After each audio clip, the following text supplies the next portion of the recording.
نماز عید فطر رو چطور بخونیم؟ نماز عید فطر 2 رکعته که در زمان امام معصوم واجبه، یعنی در زمان ظهور انشالله بر ما واجب میشه. الان که ما در عصر غیبت هستیم این نماز بر ما مستحبه و به 2 روش میشه خوند، یا به جماعت یا فرادا، که نماز جماعت ثواب بیشتری داره.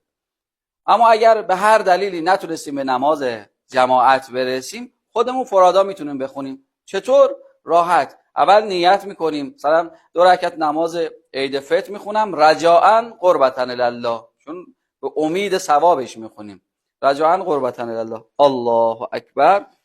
بعد سوره حمد رو میخونیم، بسم الله الرحمن الرحیم الحمد لله رب العالمین.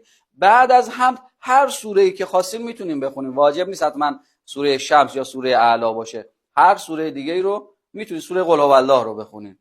قل هو الله که تموم شد در رکعت اول 5 تا قنوت داره، یعنی شما قنوت میگیرین اللهم احلل کبریایی والعظمه و احلل جود والجبروت تا آخر این دعا رو میخونین. حالا اگر حفظ نیستین میتونین از روی کاغذ بخونین یا از روی گوشی بخونین. دعا که تموم شد الله اکبر، دوباره اون قنوت رو میخونین اللهم احلل کبریاء والعظمه 5 مرتبه در رکعت اول. این قنوت رو میگیرین، در قنوت پنجم رو که گرفتین تموم شد الله اکبر، رکوع میرین سبحان ربی العظیم و بحمده سمع الله لمن حمده الله اکبر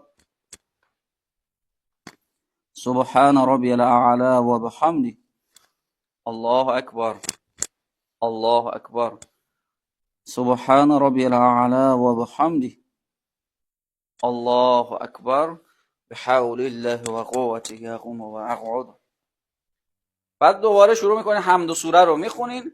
در رکعت دوم 4 تا قنوت داره، شما بازم قنوت میگیرین اللهم احلل کبریاء والعظمه تا آخر میخونین الله اکبر، دوباره قنوت میگیرین 4 مرتبه این کار رو انجام میدین.